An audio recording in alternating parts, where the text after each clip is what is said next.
Let's try another one. We're going to read the phrase and we're going to determine what the expression is going to look like to match the phrase.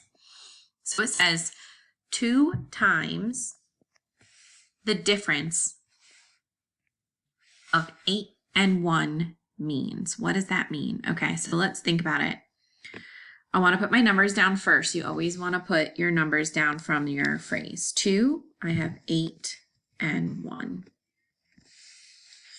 So it says 2 times the difference. Okay, well, we know what times is. Times means multiplication. So I'm going to be multiplying 2 times.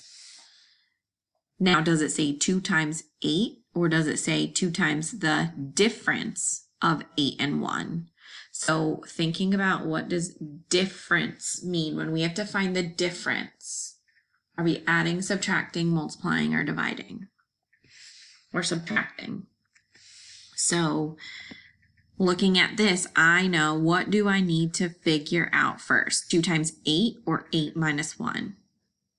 8 minus 1. So I'm going to put my parentheses around 8 minus 1. And now I'm going to solve it. What's 8 minus 1? 7. Bring down my other stuff from my expression. 2 times 7, 14. So the answer to this expression is 14.